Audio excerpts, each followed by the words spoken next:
예, 안녕하세요. 저는 법무부인 체험의 정호석 변호사고요. 지금 ICO 프로젝트들 자문하고 있고, 기존에 자문했던 거는 이제 메디블럭과 큐브코인이라는 프로젝트를 자문했고, 지금은 코스모 체인 프로젝트를 자문을 하고 있습니다. 그리고 이제 암호화폐 엑셀러레이터인 해시드와 또 파운더션 X 자문을 진행하고 있고요. 그 다음에 저희 거래소들 자문 진행하고 있습니다. 그래서 제가 오늘 설명드릴 주제는 제 직업이 변호사다 보니까 이제 법과 관련된 내용에 대해서 설명을 드리고, 그 주요한 법에 대해서는 크립토 관련된 법이라고 하면 한국에 지금 없습니다. 근데 뭐 여러 가지 이슈가 있겠지만 우선 거래소 관련된 법령 그리고 ICO와 관련된 법령에 대해서 한번 제 경험을 바탕으로 설명을 드리도록 하겠습니다.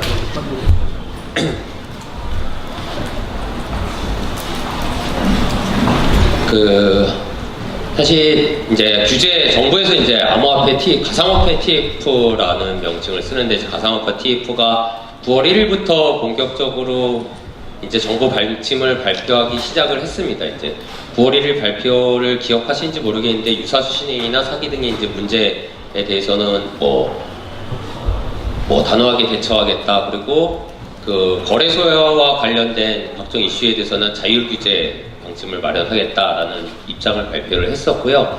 그리고 ICO와 관련해서는 증권 형식의 그 토큰 발행을 하는 ICO에 대해서는 자본시장법 규제를 통해서 규제하겠다라는 입장을 밝혔습니다. 근데 이제 9월 29일 날 사실 이제 한 달도 되지 않은 상황에서 다시 한번 입장이 발표가 됐고요. 여러 가지 상황에 대해서는 아까 거래소 관련된 자율 규제 아니면은 유사수신행위나 사기 관련돼서는 똑같은 입장을 발표를 했었는데, 한 가지 달라진 게 있으면 ICO와 관련해서는 예전에는 9월 1일 날 발표에서는 시큐리티 형태의 토큰은 자본시장법을 규제하겠다라고 했다면 9월 29일에는 그것과 무관하게 모든 형태의 ICO는 금지한다라고 하고, 명시적으로 시큐리티 형태의 토큰과 유틸리티 토큰, 플랫폼 토큰 전부 다 규제하겠다라고 금지된다라는 방침을 발표를 했습니다. 다만 9월 1일 날 발표에서는 그 금지되는 근거로 이제 자본시장법을 들었는데요. 9월 29일에서는 그거에 대해서 명확하게 어느 법령에서 금지가 되는지에 대해서는 발표를 하지 않고, 다만 이제 향후의 입법을 통해서 유사수신행위 규제에 관한 법률을 개정을 해서 그 가상통화의 거래를 그 유사수신행위로 포섭을 시켜서 금지하겠다라는 발표를 했습니다. 사실 제가 이날을 기억을 하는 게, 제가 영국에 가서 암호화폐 관련된 그 로펌들과 이제 미팅을 하고 바로 귀국하는 날이었는데요. 제가 아마 도착한 게 새벽이 아니라 오후 4시경이었던 걸로 기억을 합니다. 근데 이제 영국 가서도 미팅도 하고 제가 이제 자문하고 있는 프로젝트들이 있으니까 계속 자문을 하고 있었죠.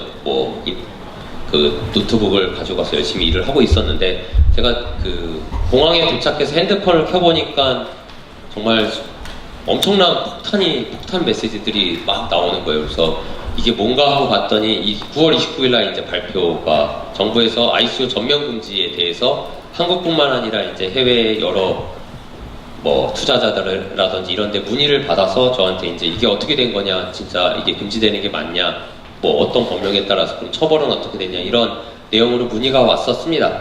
근데 자세히 보면은 9월 29일 발표에서 제가 말씀드린 것처럼 명확하게 시큐리티 형태 토큰을 어떻게 규제하는지에 대해서는 이제 명확하게 나와 있지만, 그 외에 유틸리티 토큰이 무언지에 대해서도 발표를 하고 있지 않고, 그다음에 그러니까 어떻게 규제하겠다라는 그 방침을 얘기하고 있지 않고, 또 시큐리티 토큰과 유틸리티 토큰의 를 어떻게 구별해야 되는지도 이야기를 하고 있지 않았습니다. 그래서 상당히 이제 모호한 상태가 됐고요. 또 의문이 들었던 거는 지금 정부에서 바라보고 있는 가상통화라고 표현을 하는데, 이 가상통화는 명확하게 밝히고 있는 거는 금융상품이 아니다라고 밝히고 있습니다. 근데 금융상품이 아니고 그럼 제도권 안에서 논의될 수 있는 건 아니다라고 되는데, 사실 이게 조금 더 생각을 해보면 앞에서 말씀드린 것과는 좀 모순되는 태도가 나오게 됩니다. 왜냐하면 아까 말씀드렸게 시큐리티 형태의 토큰은 증권으로 봐서 자본시장법을 적용하겠다라고 했었는데, 시큐리티 형태의 토큰의 이제 증권으로 본다는 얘기는 금융상품이 증권과 파생상품 두 개로 나뉘거든요. 그러면은 암호화폐, 그러니까 가상통화는 금융상품, 증권도 아니고 파생상품도 아니다라고 정의를 했는데, 또 한쪽 측면에서는 증권형 토큰은 규제를 하겠다라는 방침을 해서 아직까지 이 부분이 명확하게 입장이 뭐 정리되거나 하지는 않은 상황인 것 같습니다. 근데 이게 한국에서뿐만 아니라 사실 저희가 ICO 자문을 하게 되면 다른 나라의 이제 여러 로펌들과도 이제 업무를 진행하게 되는데, 뭐 저희가 뭐 많이 어떤 나라는 되게 이 가상통화, 그러니까 암호화폐에 친화적이라고 생각하는 나라들도 사실은 뜯어보면 한국과 같이 법률이 이제 모호한 측면이 있어서 그렇게 자유롭게 운영이 되고 있지는 않은 것 같습니다. 그러니까 싱가포르 같은 경우도 많은 분들이 싱가포르에 법인 세우면 ICO 자유롭게 할 수 있고 되게 암호화폐에 친화적이라고 생각들을 하시는데요. 실제로 업무를 하다 보면은 싱가포르에서 암호화폐 ICO를 하는 법인이라고 하면 기본적으로 그 은행 계좌 개설이 어렵다고 보시면 됩니다.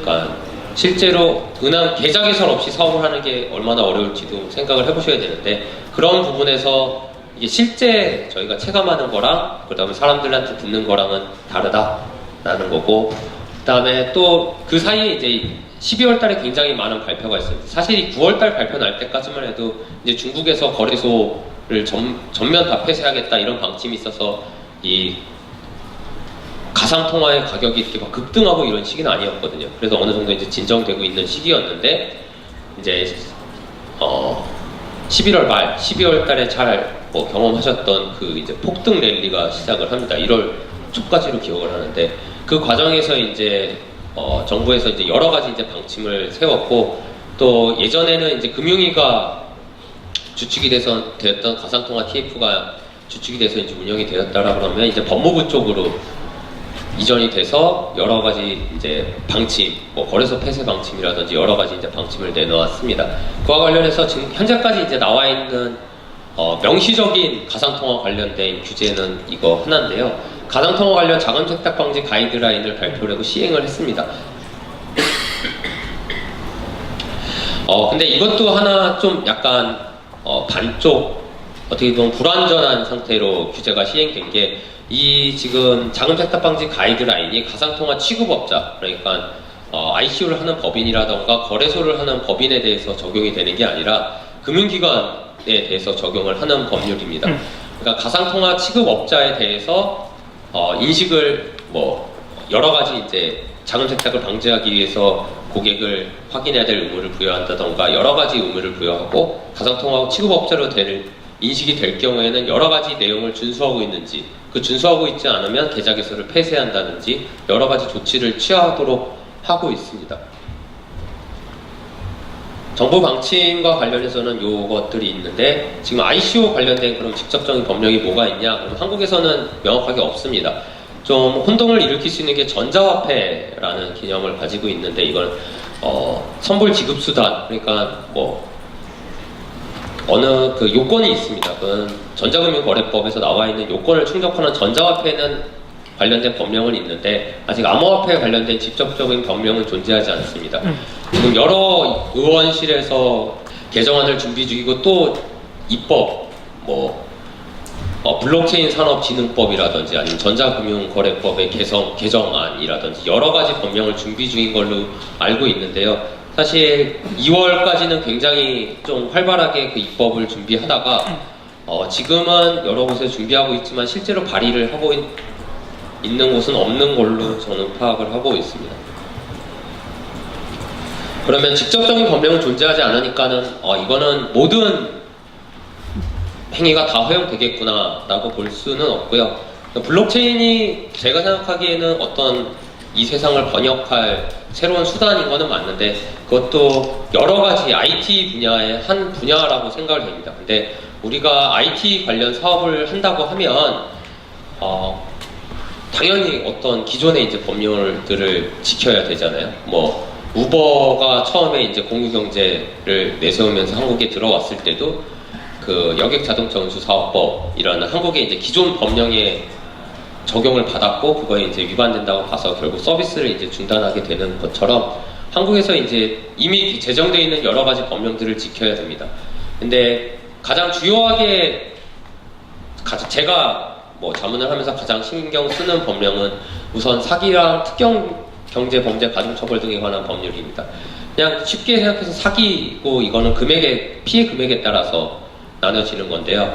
ICO가 뭐냐라고 했을 때 그냥 제가 먼저 자금 조달을 처음에 자금 조달이라는 표현도 사실은 되게 조심스럽긴 한데 프로젝트에 대해서 뭐 사용권을 먼저 선 구매 또는 자금 조달을 먼저 조달하는 행위를 하는 거를 의미를 하는데 사실 예전에는 일반적인 전통적인 산업에서는 VC한테 투자를 받는다고 하면 여기서 뭐 스타트업이나 아니면 회사를 운영해 보신 분들은 알겠지만 어느 정도 성과를 이뤘을 때 그 다음에 사업계획서가 갖춰지면은 소액의 엔젤 투자를 받죠.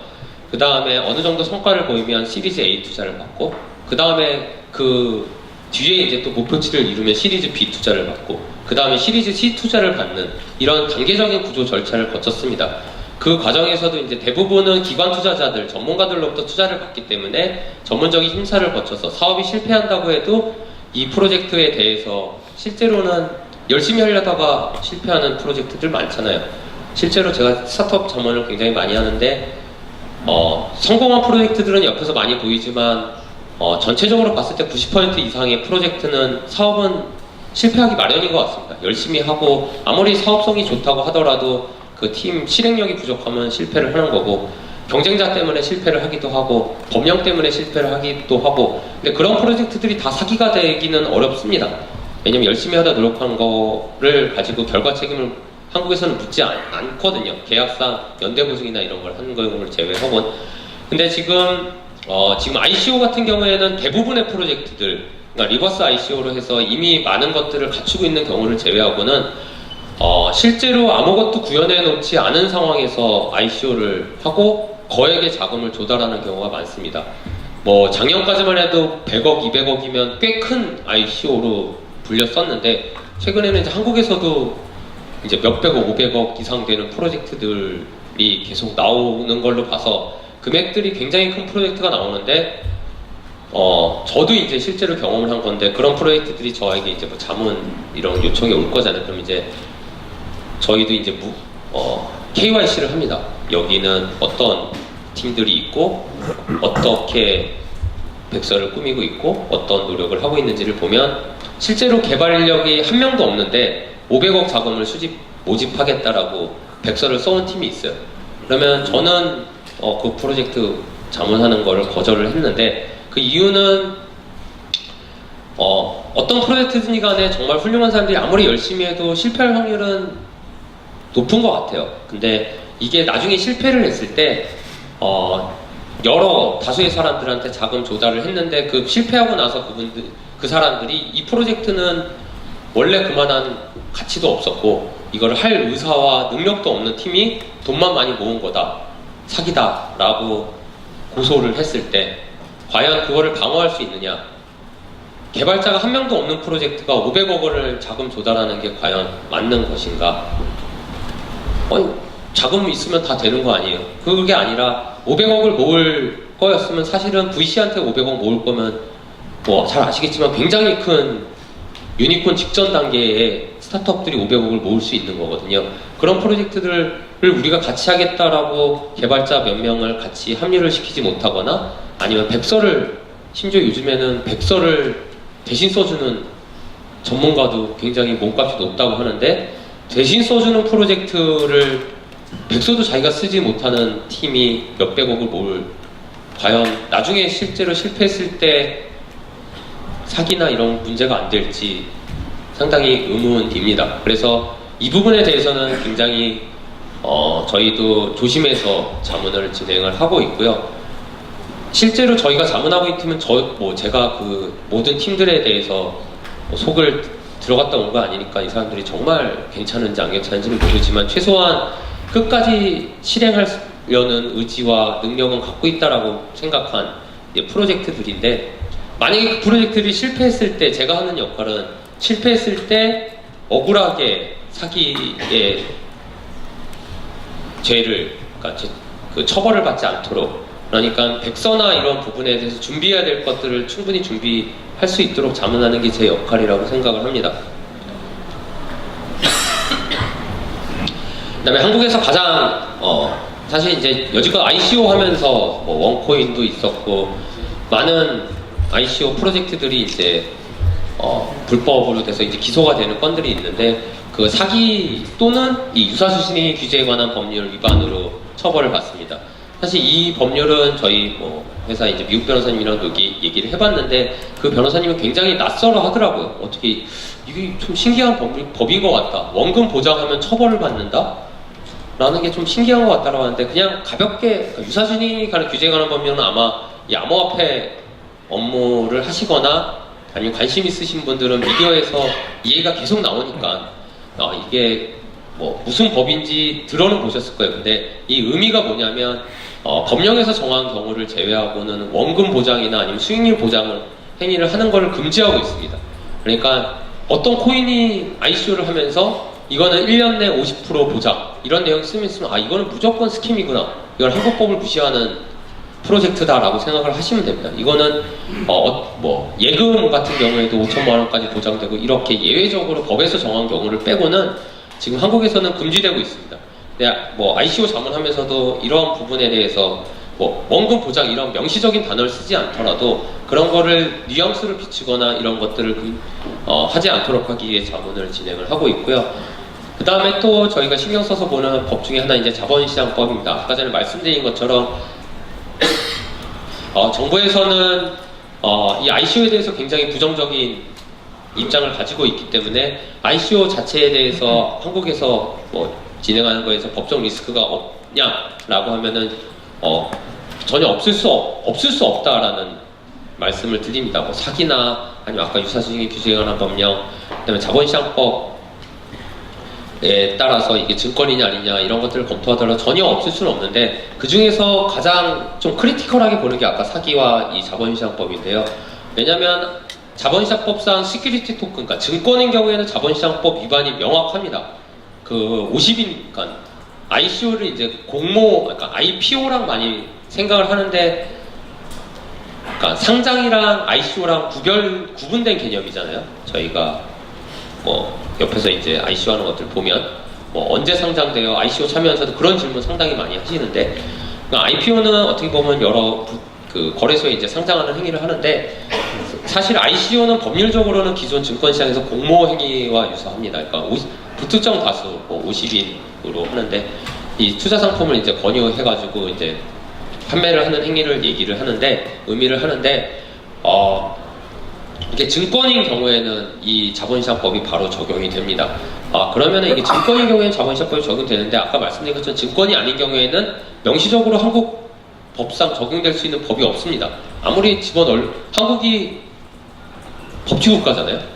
그러니까 아무리 금융당국에서 니네는 처벌할 거야 해도 법이 있어야 처벌하지, 법이 없으면 처벌을 못 하는데, 물론 여러 가지 다른 뭐 원하는 법이 아니라 다른 법을 통해서도 이제 뭐 계속 문제를 삼을 수는 있겠지만, 그 자본시장법에서는 증권, 금융상품에 관한 내용만 규율을 하고 있습니다.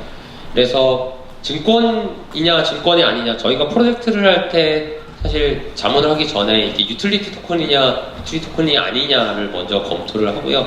유틸리티 토큰이 아니라고 하면은, 그러니까 시큐리티 토큰이라고 하면은 사실 저희가 자문을 하지 않고, 유틸리티 토큰, 왜냐면 한국법에 어긋나는 거를 변호사가 자문을 할 수는 없잖아요. 위법한 걸 알면서. 근데 이제 유틸리티 토큰이라고 저희가 판단하는 거를 자문을 하게 됩니다. 근데 유틸리티 토큰이 뭐냐라는 거는 전 세계적으로 기준이 되게 명확하지가 않습니다. 지금 미국도 그렇고 한국도 그렇고 뭐 하웨이 테스트 뭐 들어보셨을 텐데, 하웨이 테스트에 따라서 투자계약 증권을 이제 판단을 하느냐, 그러면은 뭐 이게 뭐 많이 이제 아시는 게 그러니까 배당권이 있느냐 아니면 의결권이 있느냐 이런 거 가지고 판단하는데, 사실 이게 선례가 많이 없고 그 뭐 법 규정 자체도 그러니까 굉장히 추상적으로 되어 있습니다. 그래서 이 부분은 명확한 뭐 가이드라인이 나오기 전까지 굉장히 불명확한 상태인데, 다른 나라에서의 연구라든지 아니면 한국에서의 논문이라든지 이런 부분을 참고해서 그 유틸리티 토큰이 뭘까 아니면 시큐리티 토큰이 뭘까를 고민을 하고 그거에 따라서 저희는 판단을 하고 있습니다. 그 ICO를 하다 보면은 또 이제 그 개인정보 KYC를 많이 하잖아요. KYC를 한국에서 꼭 해야 됩니까? 라고 하면은 사실 KYC를 명시적으로 해야 된다라고 의무를 규정하는 법률은 없습니다. 정확하게 얘기하면은 금융회사에 관한 KYC만 정하고 있지 이런 가상화폐 그리고 이 암호화폐에 대해서 KYC를 정하고 있는 법은 없지만 대부분의 프로젝트들은 다 하죠. 뭐 여러 가지 이유가 있는데 그 이제 개인정보를 수집함에 있어서는 여기 정보통신망법과 개인정보보호법이 적용이 됩니다. 그래서 이제 한국 프로젝트들 이제 그러니까 뭐 혹시 ICO 참여한 경우 있으면은 사실은 한국인들한테 받을 때 주민등록 뒷자리를 수집해서는 안 됩니다. 그래서 주민등록 뒷자리는 그 몇몇 예외적인 경우에만 그 수집 가능하도록 하고 개인정보보호법에서 수집을 금지하고 있기 때문에 그런 부분이라든지 이제 적법하게 지켜야 되는 것들을 대해서 자문을 합니다. 그리고 외국환거래법 같은 경우에는 한국에서 굉장히 특이한 법령이고 예전에 저희 이제 김프가 굉장히 높았을 때 가장 관심이 많았던 법입니다. 그러니까 거주자와 비거주자 간의 자본거래를 할 때 그 외국환 신고를 해야 된다라는 건입니다. 그래서 한국에 있는 사람, 거주자가 외국의 증권을 취득하거나 외국 사람이 비거주자가 이제 한국에서 발행하는 증권을 취득하려고 할 때는 이제 외국환 거래법에 따라서 그 각종 신고 절차를 거쳐야 되는데요. 이게 지금 정부 정책이 굉장히 이 암호화폐 쪽에서 지금 부정적인 입장에 취하다 보니까 정부에서는 암호화폐 관련된 어떠한 신고도 받아주지가 않습니다. 그러니까 암호화폐 관련돼서 신고 서류를 내가 접수를 하려고 한다 라고 하면 외국환은행에서 처분을 받기 때문에 실제로 어렵습니다. 그래서 재정거래를 하거나 예전에 뭐 김포 있을 때 해외거래소에다가 돈 보내고 다시 비트코인 사가지고 한국거래소 팔아서 다시 보내고 이런 걸로 뭐 수백억 벌었다는 사람도 뭐 들었는데, 근데 실제로 그 분은 명확하게 외국환거래법을 다 위반한 겁니다. 그래서 실제로 이 부분에 대해서는 검찰 수사 중인 걸로 알고 있고요. 그래서 이 부분은 굉장히 조심해야 됩니다. 근데 ICO 같은 경우에 이제 해외에서 진행되는 건이 많다 보니까 해외와 한국 간의 이제 자금거래 흐름을 어떻게 보고 그 다음에 그거에 대해서 어떻게 처리를 하느냐에 대해서는 이 외국환거래법이 굉장히 많이 적용을 됩니다. 그러면 이제 마지막으로 제가 질문을 가장 많이 받는, 특히 이제 외국인들한테 그리고 처음에 이제 이 사업을 하시려는 분들한테 받는 질문 중에 오해하시는 것들 위주로 기재해봤습니다. 아까 말씀드린 것처럼 국내 암호화폐 관련 입법은 여전히 공백 상태에 있습니다.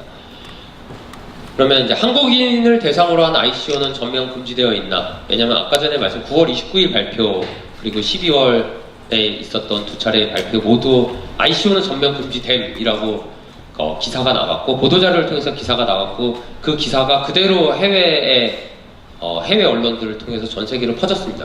그래서 한국에서는 ICO가 전면 금지돼 있다. 근데 니네 무슨 법으로 금지가 되냐라는 질문을 해외에서 받는데 그건 잘못된 상식이다. 저희가 외국에 또 기고도 그래서 많이 하고 했었는데 지금 실질적으로 정부에서 굉장히 부정적인 방침을 밝히고 있지만 명시적으로 시큐리티 토큰이 아닌 유틸리티 토큰에 대해서 명시적으로 규제를 할 수 있는 법령은 없다라고 답변을 하고 있습니다. 그래서 이거는 반은 맞고 반은 틀린 얘기라고 볼 수 있습니다. 그 다음에 또 이제 이제 ICO 했던 이제 한국인 창업자분이 발표를 했는데 한국이 규제가 너무 심해서 해외로 나가서 ICO를 진행했습니다라고 발표를 합니다. 이것도 잘못된 상식입니다. 자본시장법을 보면 한국의 금융시장에 영향을 미치는 경우에는 해외 법인인 경우, 외국인인 경우에도 이 법을 적용한다고 돼 있습니다. 사기도 물론이고요. 유사증인 규제에 관한 법률도 물론 다 적용이 됩니다. 그렇기 때문에 해외에서 ICO를 그러니까 발행을 하면은 그때부터 안전하다라는 건 완전히 잘못된 생각입니다. 자본시장법 같은 경우에 한국인을 대상으로 ICO를 한 명이라도 하면 적용된다라고 보셔야 되고요. 그리고 인터넷에 심지어 한글 백서를 올려놓는다던가 한글 안내문을 올려놓으면 기본적으로 다 적용된다라고 보셔야 됩니다. 그렇기 때문에 해외로 간다고 한국 법은 이제 무시해도 돼라고 하는 거는 잘못된 상식입니다. 네. 그리고 암호화폐 거래소와 관련해서는 몇 조짜리가 거래가 되는 시장이고, 뭐 얘기 들리는 게 뭐 한 달 수익이 뭐 1000억이래더라 뭐 이런 얘기가 들리잖아요. 그리고 지금 실제로 굉장히 많은 것들이 뭐 저희도 자문을 하고 있지만 생각지도 못하게 사실 재작년 12월까지만 해도 한국에 지금 유명한 거래소들이 다 그때까지 있었던 적자였거든요. 적자라서 펀딩을 어떻게 받아야 되나 이런 거 고민하고 이랬던 회사들이었는데 이제 급격하게 사용자 수가 늘고 이렇게 뭐 커졌죠. 근데 실제로 이 부분에 대해서는 뭐 이쪽 산업에 있으신 분들이나 이런 걸 얘기 들어보면 사실 규제나 규정의 필요성은 굉장히 크게 느끼시는 것 같습니다. 지금은 예전에 불과 이제 몇 달 전까지만 해도 암호화폐 거래소는 통신판매업자다라고 하고 통신판매업 신고를 해가지고 그거에 따라서 업무를 하고 있었는데, 통신판매업자가 뭐냐라고 하면 쇼핑몰이라고 생각하시면 돼요. 그러니까 쇼핑몰 운영하듯이 거래소를 운영하면 아무런 제한이 없었어요. 그러니까 해킹 사태가 일어나도 이거는 책임이 없는 거고 뭐 이러니까 그 정도의 보안 수준만 갖추면 됐었는데, 실제로는 지금 이제 간접적으로 자율규제 가이드라인이라든지 이런 것들이 나와서 그걸 지키도록 하고 있는데, 실제 이제 우리 증권시장 거래소라든지 이런 것들은 제가 정확하게 기억하지만 5천억인가 자본금도 있고 다 그 보안시설에 대한 규제도 굉장히 엄격합니다. 자본시장법에서 정하고 있는데, 지금 암호화폐 거래소 정말 여기 혹시 투자하시는 분들이 있으신지 모르겠는데 몇 조가 거기에 저장이 돼 있고 내 재산이 가 있는데 이건 쇼핑몰이다 라고 하는 게 맞겠냐? 이건 좀 말이 안 되는 것 같아요. 근데 그러면 이거 자유로우니까 거래소 분들도 되게 좋아하겠지, 맘대로 막 갈 수 있으니까. 아니, 그렇지 않거든요. 물론 이쪽에서는 이상하신 분들도 기본적으로 어느 정도 있으세요. 근데 그런 분이 아니고 실제로 사업을 열심히 하시려는 분은 내가 뭘 하면 되고 뭘 하면 안 되는지를 알려주면 그걸 충분히 지키겠다. 그러니까 보안 수준도 내가 어느 정도까지 하면 실제 괜찮은 건지, 내가 고객한테 뭘 요청하고 뭘 받아들이면 괜찮은 건지, 어떤 식으로 상장을 시키면 괜찮은 건지, 그런 가이드라인 아무것도 없이 그냥 은행을 통한 간접적인 규제나 하는 것이 과연 맞는지, 그게 실제로 정부에서 굉장히 중요하게 생각하고 있는 투자자 보호라는 측면에서 맞는지. 물론 정부 분들이 뭐 제가 채팅방이나 이런 거 보면은 뭐 공부도 안 하고 멍청하면서 뭐 이것만 한다고 그러는데, 실제로 제가 뵈보면 정말 연구 많이 하시고 실제로 많이 아세요. 근데 이게 그렇게 생각처럼 쉽게 다 풀어줄 수도 없고, 그렇다고 어떤 그냥 제도화도 할 수 없는 게, 실제 일본에서도 이거를 암호화폐 거래소의 인가 제도를 시행하면서 그 암호화폐가 이제 안전하다라는 인식을 사람들이 하게 되면서 오히려 거래가 활성화됐다라는 얘기를 들었거든요. 이것도 지금 정부 관계자분들한테 들은 건데, 그런 게 무섭기 때문에 자기들이 실제로 인가제라든지 요건을 못 주는 거다. 왜냐면 그런 걸 주는 순간 이제부터는 암호화폐 해도 되는구나라고 사람들이 몰려들면 어떡하냐 라는 고민을 하시더라고요. 그러니까 지금의 상황이 물론 정부가 입법을 하시는 분이나 집행하시는 분들이 어려운 것 같아요. 이게 예전에 했던 그 산업과는 완전 다른 탈중앙화되고 한국만을 시장으로 볼 수 없는 전 세계적으로 같이 돌아가는 프로젝트를 한국만 잡고 금지시키고 뭐 때려잡자니 이거는 한국이 뒤처진다는 얘기 나오고, 놔두자니 한국의 이상한 코인들로 인해서 피해보는 사람들도 나올 수 있고.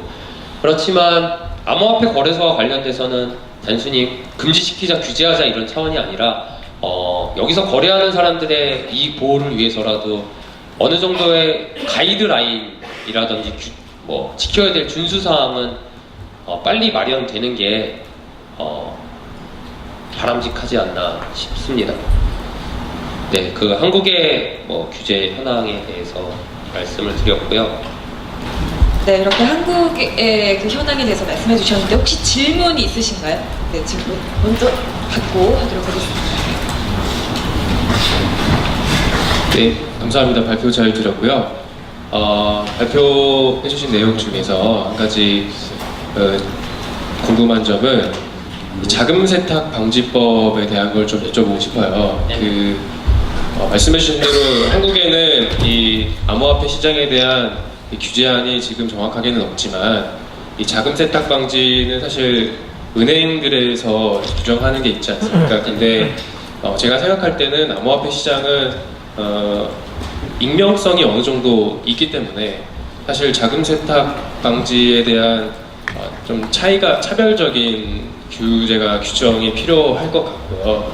그리고 KYC 아까 말씀하셨는데 이제 KYC와 관련해서 자금 세탁 방지법에 대해서도 규정을 지키고 해야지 이 투자자들의 안전을 보호하고 또 프로젝트들을 보호할 수 있는데 이 부분에 있어서 한번 말씀해 주시면 좋겠습니다. 정확하게 알고 있으신데 자금 세탁 방지법이 금융기관 등에 적용이 되는 법령이거든요. 그랬을 때 지금 가상통화 취급업소, 그러니까 거래소를 의미하는데 거래소나 아니면 뭐 중개업자 아니면 투자사 이런 것들이 다 가상통화 취급업소라고 하고, 그런 경우에 은행은 어떤 사람을 지키고 있는지 검사를 하고 그게 지켜지지 않는다고 보면은 계좌를 폐쇄하거나 어떤 처벌을 하도록 하고 있는데, 그 중에 하나가 뭐 여러 가지 내용인데 제가 지금 기억이 나는 거는 우선은 암호화폐라든지 이런 거 거래하는 거에 대한 거래 내역을 다 보관을 하고 있어야 돼요. 그러니까 그 이용자가 다 하고 있어야 되고, 실제로 그 가상통화업자는 고객이 맡긴 그 자산, 아니면 자금과 그 자기들의 별도의 계좌로 또 분리해서 해야 되고, 여러 가지 요건을 넣고 있거든요.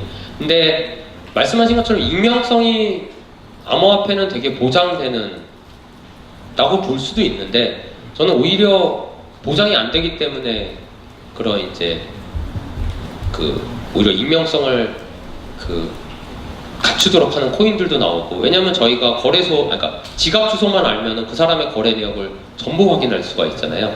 그러니까 그 사람이 어디로 보냈냐 맘먹고 그냥 계속 쫓아가다 보면 사실 이 사람의 거래 내역이라든지 이런 게 볼 수가 있죠. 근데 지금 이거는 그냥 제 생각인데요. 지금 정부의 방침은 그런 것들을 다 사실 쫓기가 어려워요. 지금 외국환 거래법이나 이런 것들, 예전 법률들은 모든 금융거래에 대해서는 정부에서 다 모니터링이 가능하다는 전제. 왜냐면 은행을 통해서 가야 되는데 은행에서는 다 기록이 남게 되니까. 근데 실제로 이제 몰래 가져가는 건 다 외국환 거래법 위반이고, 그런 경우에는 금지가 되는데, 왜냐면 제 지갑 주소를 누구도 모르거든요. 제가 알려주지 않으면. 그리고 제가 누구한테 거래 주소를 보내면 이 사람이 한국 사람인지 미국 사람인지 어느 나라 사람인지 알 방법은 없어요. 그냥 주소로만 나오는 거니까 이 사람이 우리가 지금 국내 거래를 하고 있는지 해외 거래를 하고 있는지도 모르는 거죠. 그런 상황에서 정부에서는 그냥 결국은, 근데 이게 돌려면 아직은 결제 수단이나 이런 게 발달하지 않았으니까 피아스로 바꾸는 절차는 한번 거쳐야 되잖아요. 근데 피아스로 바꾸는 절차를 할 때 이걸 다 통제를 하겠다는 거죠. 결국은 제가 뭐 아무것도 거래소에다가 여지껏 돈을 보낸 적이 한 번도 없는데 갑자기 20억이 딱 꽂히면 이 사람은 수상한 거다, 이거 다 찾겠다라는 그런 방침을 보이고, 그게 이제 자금 세탁 방지법으로 추적을 하겠다라는 의미로 보입니다. 네, 답변해 주실 것 같습니다. 네, 흰색 옷 입으신 분께 마이크를 넘기도록 하겠습니다.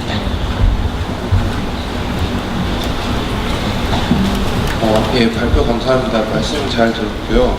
이제 발표에서는 주로 그 ICO와 관련 법령들에 대해서 소개를 해주셨는데, 네. 이제 개인과 개인 간의 거래에 관해서는 이제 정부에서 가장 민감한 이슈가 아무래도 과세 문제잖아요. 네네. 예를 들어서 피아스로 바꾸지 않고 네. 가상통화로 이렇게 이제 그 개인 간의 거래가 이루어졌을 때, 예를 들어서 뭐 유산의 상속 문제라던가 네네. 아니면은 기타 과세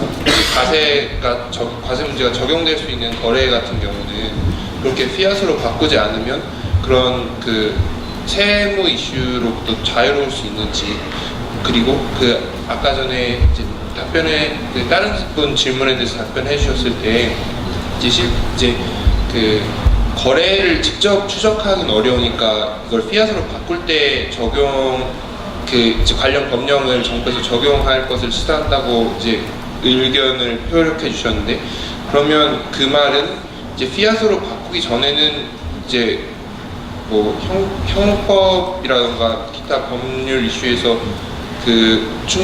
자유로울 수 있는지 그게 궁금했습니다. 전 뒤에 거부터 말씀드리면은 그건 작은 세탁 방지법 관련된 것만 제가 한정해서 말씀드린 거지, 모든 행위에 범죄가 되면은 그냥 다 적용이 되는 거고요. 블록체인이라고 특별하게 이거는 면제된다 이런 게 없으니까 그런 건 아닌 것 같고요. 그 과세 문제에 대해서는 사실 제가 이제 세무 전문가는 아니라서 조심스러운데 제가 이제 알고 있는 범위 내에서 말씀을 드리면, 아직 그 과세에서도 이 크립토 관련된 명시적인 법률이나 이런 게 없는 걸로 알고 있습니다. 근데 가령 예를 들면 이제 양도세 같은 경우에 제가 100원 말까 100만 원, 아니 50만 원의 이더리움을 사서 100만 원에 팔았다. 그럼 50만 원의 차익이 생기잖아요. 그것에는 그러면 차익에 대해서는 주식이면은 양도소득세가 부과가 되는데, 이런 양소득세 부과가 되는 거에 대해서는 법령에서 특별히 이제 규정을 하고 있지, 포괄적으로 양도에서 세금 나오는 거는 이득 생기면 다 세금 부과합니다가 안 돼요. 그래가지고 지금은 코인이 투자해가지고 가격이 올랐을 때 그거에 대해서 그 개인 같은 경우에는 과세할 수 있는 근거 법령은 없다라고 들었습니다. 물론 지금 마련한다라고 하는데, 근데 이거랑 착각하시면 안 되는 게, 제가 만약에 코인을 받아요, 누구한테 이더리움을 100만 원어치 하나 받잖아요. 그럼 그거는 제가 갖고 있는 이더리움 가격이 오르는 게 아니라 누구한테 그냥 받은 거잖아요. 그러니까 상속도 마찬가지고, 그거에 대해서는 세금을 부과할 수가 있습니다. 그리고 법인세 같은 경우는 마찬가지로 그 법인세는 그러니까 포괄적으로 거기서 수익이 생긴 거에 대해서 세금을 부과하기 때문에 그거에 대해서는 수익 생긴 거 다 부과할 수 있고요. 근데 제가 기사로 보기에는 6월 정도까지는 우선 회계 처리 기준도 마련하고, 그다음에 과세에 대한 입장도 밝히겠다라고 발표를 했던 걸로 기억을 해서, 이 부분도 저는 과세가 되는 게 좋다라고 생각을 합니다. 그래야 제도권에서 수익이 생긴 곳에서는 수익 있는 곳에 과세 세금이 있다라는 대원칙이니까 전 지키는 게 맞다고 생각합니다. 마지막으로 하나만 더 여쭤보고 싶은 게, 그럼 이제 거래가 이렇게 트래킹이 안 되는 기술적 특성상, 그럼 정부기관이나 관련 이제 법률기관에서는 이걸 전체를 다 모니터링하는 것보다는 사후에 법률적으로 이제 해석을 적용하는 게 아직까지는 유일한 그 대체 수단인가요? 그러니까 사실 되게 그게 이제 유일한 수단이냐 이런 거는 좀 어려운 문제인 것 같고요. 지금 이제 저희 변호사들이 사실 그러니까 그냥 기존 법령만 하는 게 아니라 이제 다른 해외 로펌들이랑 아니면은 저희나 책을 보고 또 공부하고 이런 하는 게, 기존의 법령들이 많은 다른 법 논리가 적용돼야 되는 것들이 있어요. 예를 들면은 이 이더리움 지갑, 그러니까 어떤 사람과 어떤 사람, ICO 프로젝트가 사기를 당했을 때 그러면은 한국 수사기관에 수사를 요청하면 되는 건지, 아니면 어느 나라가 관할을 받는 건지, 어느 나라 법이 적용이 돼야 되는 건지, 그리고 실제로 지갑과 지갑 간의 거래가 있었을 때 그걸 그냥 계약이 이루어진 걸 스마트 컨트랙트 계약 효력의 범위를 어느 정도까지 볼 건지, 이런 것들이 있거든요. 근데 지금 말씀하신 거는 사후에 어떻게 추적하느냐의 문제는, 그거는 법 적용의 문제가 아니라 그거는 그러니까 집행기관에서 어디까지 뭐 할 거냐의 의지의 문제인 것 같아요.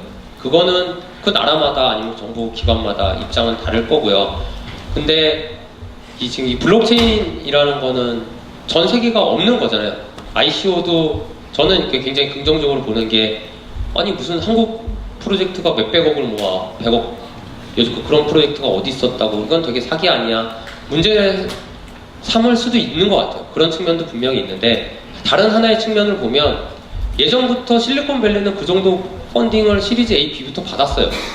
근데 이게 블록체인화 되면서 한국 프로젝트들도 저는 전 세계가 실리콘밸리화가 돼가고 있는 거라고 생각을 해요. 그렇기 때문에 밸류션이 올라가고, 근데 이런 거에 이런 인식의 전환이라든지 아니면 시스템의 전환이 옛날 법이잖아요. 그러니까 이게 아직 따라오지 못해서 이거는 개정되거나 아니면 적용이 어떻게 될지는 좀 더 지켜봐야 되는 거고, 실제로 그 법에 대해서 그대로 적용하기에는 무리인 것들은 많은 것 같아요. 네, 답변 고맙습니다. 지금 시간이 많이 없는 관계로 질문은 여기까지 받도록 하겠습니다. 양해 부탁드립니다. 보다 더 많은 질문은요, 저기 보이시는 이메일이나 아니면 2부에 저희가 미더업 시간이 마련되어 있거든요. 참석하셔서 그때 또 많은 질문, 답변 얻어가시길 바라겠습니다. 다시 한번 변호사님께 큰 박수 부탁드리겠습니다.